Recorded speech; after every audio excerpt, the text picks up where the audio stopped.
What if I told you that there is no delay between your desire and its fulfillment? That time is an illusion created by your rational mind as it tries to explain the inexplicable?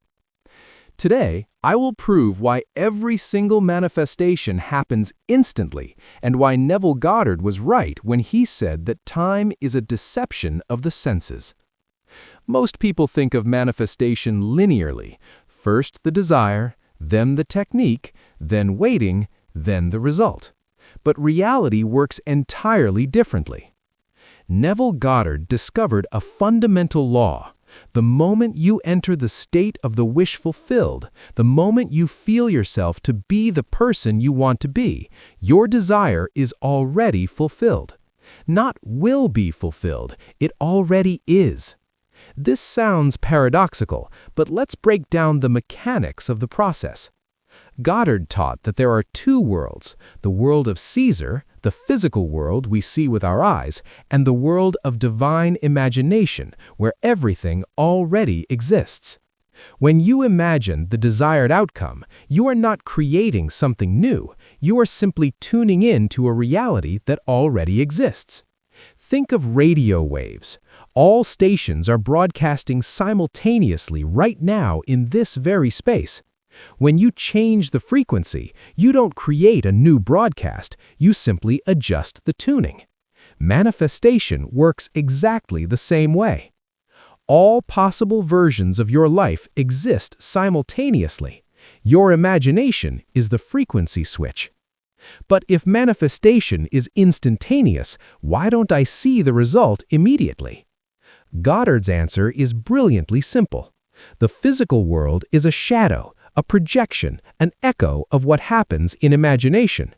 There is a natural delay between a change in imagination and its reflection in the physical world, just as there is between lightning and thunder.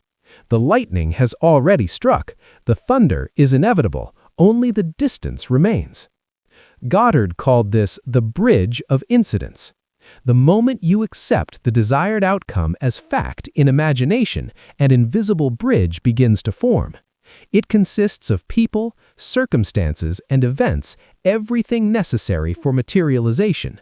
And this bridge is built instantly, completely, from beginning to end.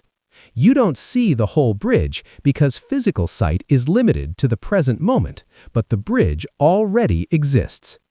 Every person who must play a role in your manifestation has already received their invisible script. Every event is already arranged in perfect sequence. Your only task is to walk across that bridge, taking the obvious steps that appear before you.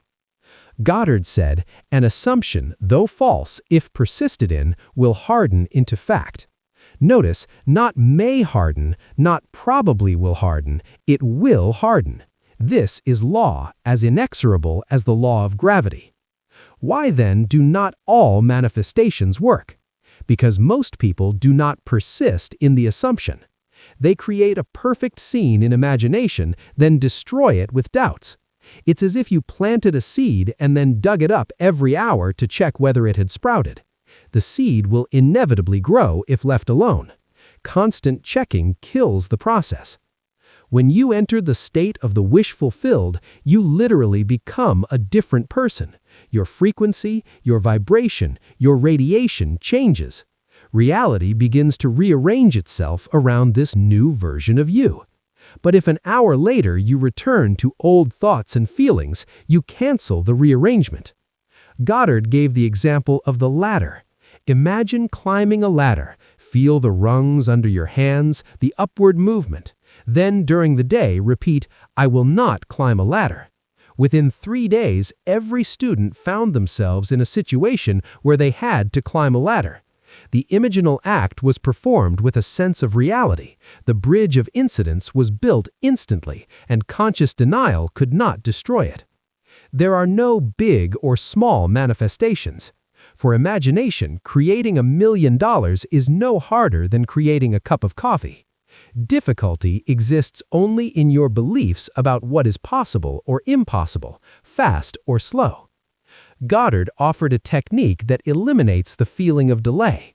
Instead of visualizing a future desire, imagine remembering it from an even more distant future.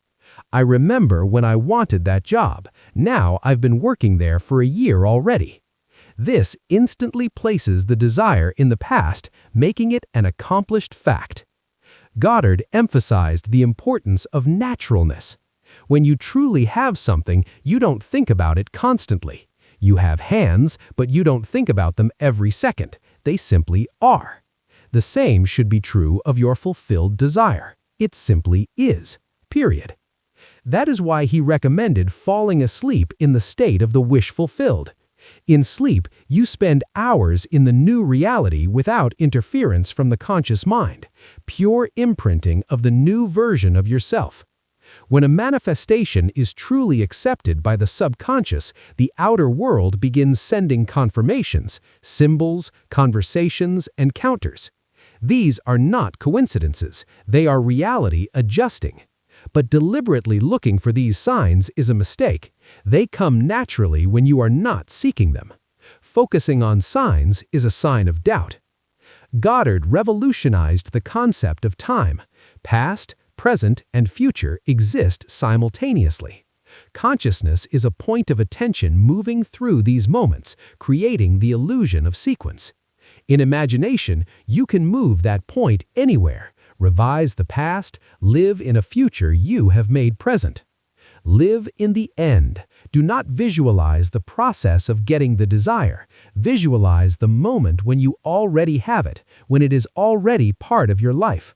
And do it in first person, not watching yourself from the outside, but seeing with your own eyes, feeling with your own body.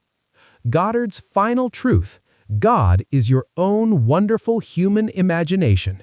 You are not asking an external force, you are using your divine nature to create reality. There is no one who can refuse you, no karma to work off, no worthiness to earn. There is only the law. Assumptions harden into fact. When you truly understand this, fear and worry disappear. Manifestation is instantaneous because in the moment of the imaginal act, you already become who you want to be. The physical world is merely an echo catching up.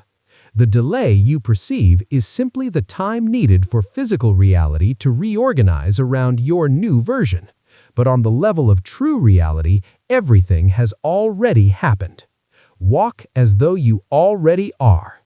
Be, because at the deepest level, you already are what you have imagined yourself to be. The physical world will reflect it. It is law. It is inevitable.